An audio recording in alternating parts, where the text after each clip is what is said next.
Hello everybody and welcome to our most recent episode of Ups and Downs for Star Trek Discovery. I'm Seán Ferrick here for TrekCulture, and before I say anything else, guys, a very Merry Christmas or a very Happy Holidays, whatever you're celebrating this time of year. Thanks very much for joining us. I hope you're having as good a time as is possible in this madness that is 2020. Now, at this stage, you probably know what we're going to do. We're going to go through the most recent episode of Star Trek Discovery. We're going to give everything we like an up, and we're going to give everything we don't like a down. It's fairly straightforward, clues in the name. So, without any further delay, welcome to Ups and Downs for Star Trek Discovery Season 3, Episode 11, Su-Kal.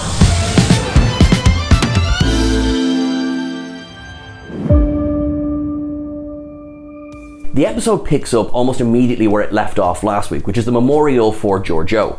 Now, this time it focuses on Adira and Stamets. It's a short scene, but it's an important scene because it sees the return of Ian Alexander as Grey. While the explanation as to why Grey disappeared is a little bit woolly, needed to basically figure out themselves in this new state of being, okay, that's fine, but it definitely suggests more sentience than perhaps we originally thought. Like, Grey seems to be very much still alive and just part of Adira. Now, yes, this was discussed before, and yes, we've seen, clues of this before, all totally cool, but are they sharing the same body? What are they? What really is going on here? Having said all of that confusion that I have is something that I hope will be cleared up in, we don't have a lot of episodes left this season, but as it goes on, because I'm really interested in it. I really like to see this relationship between the two of them. I like how it's been addressed. I like how it's been treated with respect by Stamets. So it's getting an up from me. The return of Grey gets an up from me. But actually, I'm going to add to that up the guest stars in general this week. It was great to see, obviously Tig Notaro. Now, she gets a throwaway line, but she is there, so Reno is back. And also, Janet Kidder. I'm jumping around the episode a little bit here, guys, but Janet Kidder is much better in this appearance as Osira than she was in the previous appearance as Osira. I didn't love the episode The Sanctuary. I thought it was slightly filler episode, and I think that coloured my opinion of Osira as well. Whereas here, no, she is suitably nasty. She actually presents a proper threat. I am here for it. So yeah, in general, the first up of the week actually goes to returning guest stars and just the overall quality of the guests this week, which was great fun. As the episode kind of kicks into gear, we know that it was a Kelpian ship that was the origin of the burn, and the Discovery's going to check it out. Vance queries Saru's insistence on joining the away mission to go and find this Kelpian, because he's not 100% on the fact that Tilly is going to be left in charge of the ship. I think that's a very fair worry. As great as Tilly is, from Vance's point of view, it's like chucking the keys to the Enterprise D to Wesley Crusher, like Season 1 Wesley Crusher. Now, obviously, we know that's not the case, but I think it's a very fair worry. I think I'm definitely on board with Vance for that one, because he doesn't have the context that we have. Now, he does drop the nugget that the Emerald Chain is doing military exercises near Kaminar. So Saru is getting pulled in several different directions this week, and it all is stemming from, obviously, he is Kelpian. He wants to go and see, are there survivors in the nebula? He also has just heard his homeworld is under attack. Basically, this is Saru's no good, very bad, worst day ever. So far, the decision is made that Discovery is going to the nebula. They're going to go and check out the source of the burn. They need to find out. Starfleet basically has got Kaminar's back, or so we believe. They get to the nebula, and again, this might sound like a bit of a general up, but very much an up is the absolutely beautiful computer graphics this week. I mean, the nebula is stunning. It's so full of space debris and rock. It really reminds me of the nebula from Star Trek Beyond. You know, it's not just gas in space. There's stuff in there. There was a reason not to just fly the ship in straight away, which they do try. Detmer, I could almost imagine her going, lads, like, do you want anything left on this ship? Stop making me fly through this stuff. But thankfully, Buck steps up and says, well, look, I've got a ship. I can do this. And he takes his ship out and he goes in and we get some... when I say it's really cool to see the radiation effects, I don't mean that in a sadistic way, but I just mean a lot of times in Star Trek, you know, radiation makes people kind of get fuzzy and makes people kind of pass out. But of course, radiation is not very good for your body, so seeing the effects of the radiation so quickly start to affect Buck, it adds tension to this episode. It adds a sense of urgency. You know, don't hang out in the nebula. It's not good. Get out of there. But thankfully, he does get there and he gets to the right spot long enough to go, right, I know where Discovery can jump to. That's fine. He books it out of there. I'm sorry, that was a little Christmas joke for you. I'm terribly sorry. Gets back on board the ship and most importantly, gives Grudge to Dr. Pollard because Grudge is the best kitty ever. We find out that there is a planet made entirely out of dilithium in the middle of this nebula, and cha-ching! I mean, there you go, problem solved. Right, okay, we get everyone back warping again, it's all going to be good crack. You really don't want the Emerald Chain to find out about that though, do you? That would be bad. Starfleet, thankfully, are quite on board with this planet made of dilithium. I can just hear the mining ships starting to spool up. So it's very, very good news for the Federation if they can get to this planet, if they can start getting these resources and figuring out, you know, how to rebuild their fleet. Now, before they can do any of that, of course, we've got to address the Survivor. Burnham and Culber and Saru are going to go down on this away mission, which is, this is not getting a down, all right, it's not. But what Culber says to Stamets before going, Stamets like, you can't go, this is very, very dangerous. And Culber, rather than going, you silly biscuit, I'm the chief medical officer, I am absolutely going, instead he goes, I have to go, I must do this for me. And it's like, like, does everyone have to have a special qualification to go on an away mission? You know, it's like everyone has their own special strengths and everything, which is fine, but it just, you got assigned to an away mission. You have to go for you.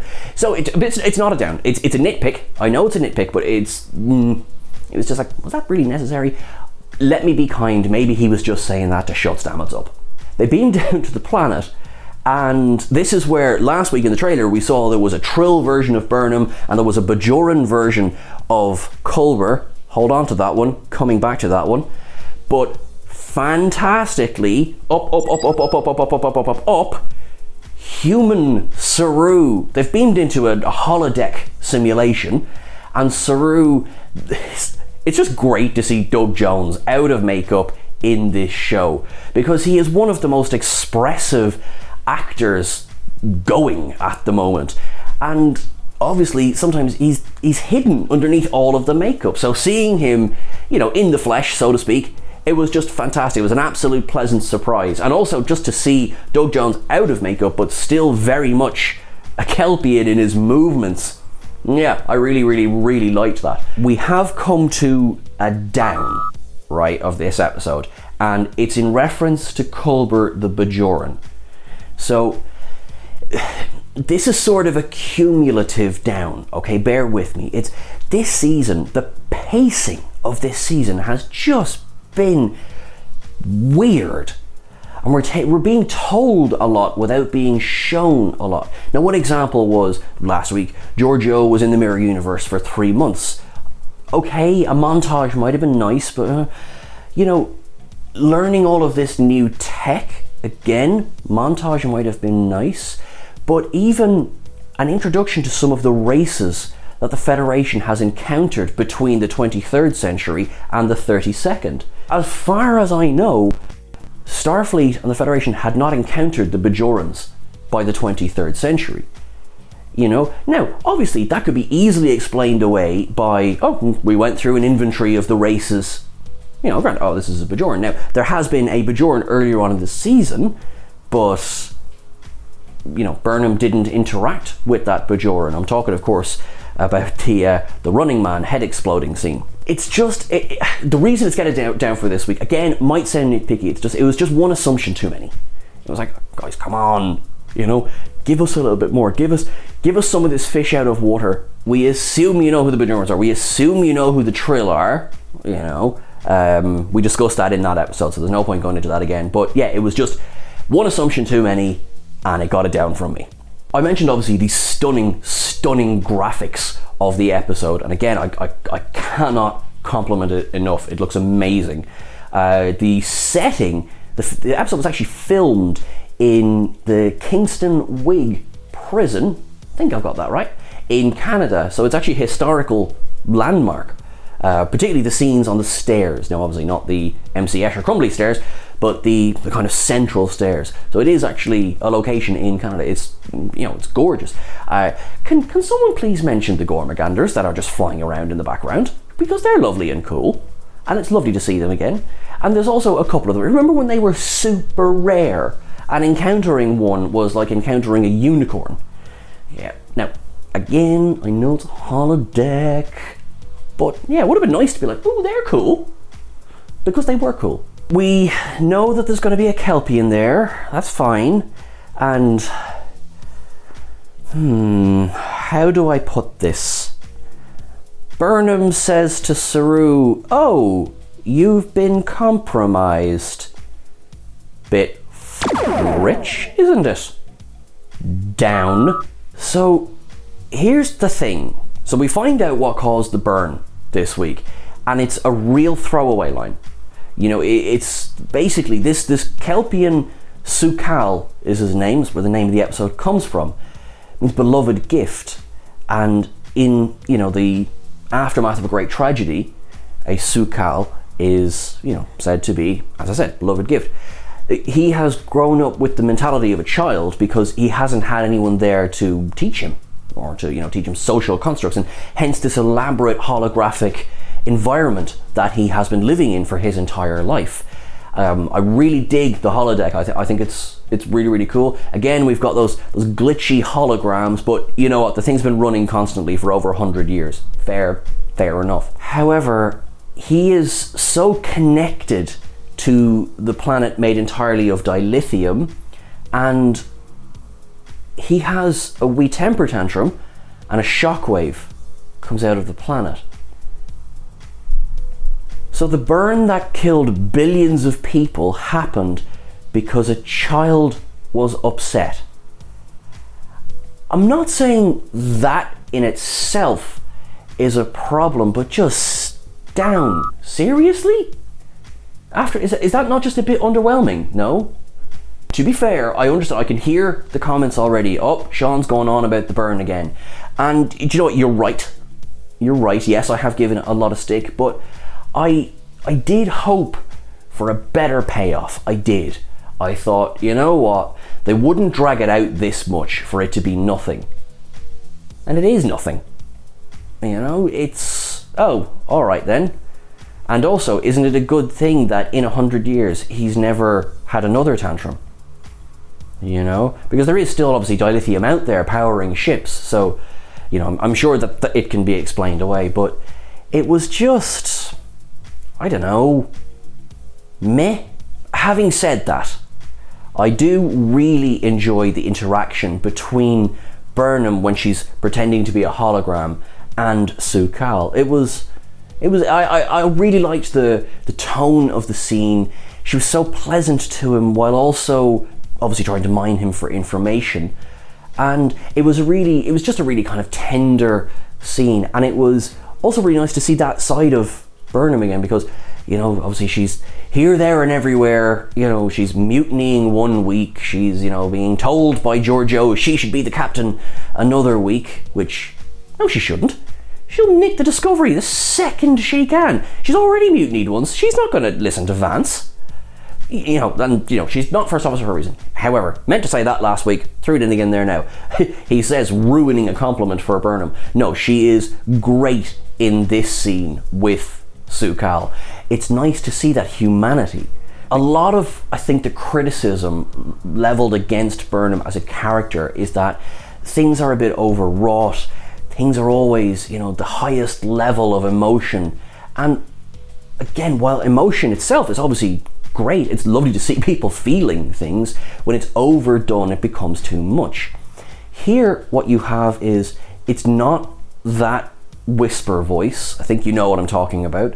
It's she's being a parent, really. Now, not for long, of course, but just in this scene, she is with a child and she is being a fantastic parent. So really, really, really just liked that scene in general. I think it struck exactly the right tone. Now, up off the planet, we have Discovery is still sitting outside the nebula because they're recharging their shields. They need the shields to be up to full strength before they can go back inside the nebula. Everyone will get sick. Terrible things altogether. Then they detect a Federation ship incoming, which is okay. Now, my first thought was going to be like, planet made of dilithium. Now, you've got Captain Tilly. She might be called acting captain, but yeah, she's Captain Tilly. She's cool. Is sitting there, big chair. Everything is oh no, oh dear, oh no. No, it's not good at all. It's the Emerald Chain. It's Osira. And the fantastic ship drops out of warp again. All guns trained on Discovery. Oh dear. Tilly absolutely nails it. I mean, I can't compliment Mary Wiseman enough for this season. She has been wonderful as Tilly this season. I don't agree with all of the decisions that have been made around the character, but I can't for 1 second fault the acting this season. So Captain Tilly is getting a big up from me. She absolutely handles the situation with cool, just grace under pressure. She quotes Freud, which I just think is gas. Osira kind of realizes that, okay, no, I'm not just dealing with an ensign here. I'm dealing with somebody who could actually cause me a bit of hassle. The entire standoff, it's great, it's tense, you're totally on Tilly's side. Now, there is one thing, because of course there is. She threatens to self-destruct Discovery, right? And, obviously, we as an audience, we know that's not going to happen, because, Zora's not going to let it happen. And we went all through this last season, they did the thing where they parked up beside the Enterprise and the bridges went across and everyone was a big massive waste of time. So we know that's an empty threat, and that's fine. Osira doesn't know that. But the way Owasekon and Detmer turn and look at her like, yeah, you're a bad... Well, anyway, look, it's not a down, yeah, it's a nitpick. But following on from my nitpick is... when Discovery is boarded, which is terrible, wish it didn't happen, it did, here we are. Any reaction from your sentient AI? No. But the reason I'm not downing that is because although I would have liked to have seen that, or just sort of, even if, we have maybe a close-up on a panel where, not necessarily like a face, but maybe, those talking lines, those things? Yes, I'm really showing my lack of knowledge here. Just have it zoom up and just have, in Zora's voice, her just going, bollocks. I reckon we'll get something next week, So that's why that's not a down. That's just like, oh yeah, come on. Because also, I like the fact that it ended on a cliffhanger. I'm here for that. Overall, my thoughts on this week, I thought, very, very good episode. Some pacing issues. Looked amazing. So here for next week's episode, this was a good teaser to get us into it. So I'll give everyone just a heads up now. If you don't want to hear anything about next week, we're going to discuss the trailer now in a second. But everyone, a very Merry Christmas, Happy Holidays. Please don't forget to like, share and subscribe to the video. I've been Seán for TrekCulture. You can find us over on Twitter at TrekCulture. You can find me at Seán Ferrick. Everyone have a great time. And if you're going to stick around, I'll give you 3, 2, 1... Cool. Okay, the trailer for next week. The first thing that I almost want to give this an up on its own, but I can't because it's going to be for next week. But spoiler, here's an up for next week. Kenneth Mitchell is in the trailer for next week. Now, we knew he was going to be in season 3. He has already played 3 different Klingons in Discovery so far, but he's going to be in the episode sans makeup. Now, it does look like he's got some sort of relationship together, because Osira turns to him and says, we have figured out how to use the spore drive, and then they turn to see Stamets, and they've got the mind control device on him. So it also looks like there's going to be a lot of action next week, a lot of pew pew pew, which makes me happy because I do enjoy a good pew pew pew. Now, also, you see Osira in Starfleet headquarters. You've got Discovery rocking up outside. You know, yeah, looks like the stakes are pretty high. You know, are we going to see maybe Voyager back joining the fight? Nog, because there are starships in there, you know, be nice for them to be used. But as I say, look, we're going to see what's going to happen next week. But yeah, definitely looks like we're going to get some action. The away team is still down on the planet, and we see in the trailer Burnham is back up on, well, she's at least with Book. So, you know, they obviously get off the planet. So, yep, excited for it. Guys, thank you so much for joining. If you're watching this on our premiere on Christmas Day, thank you so much for joining me today. Have a very, very Merry Christmas and Happy Holidays. I hope you're having a wonderful time wherever you are. And if you are watching this in the back catalogue, thank you very much for taking the time to watch this in the back catalogue. It's absolutely fantastic. Guys, please don't forget to like, share and subscribe. As always, I have been Seán Ferrick for TrekCulture. You can find us on Twitter at TrekCulture. You can find me at Seán Ferrick. And a very, very, very Merry Christmas again. Not to belabor a point. Live long and prosper. You're all legends, lads.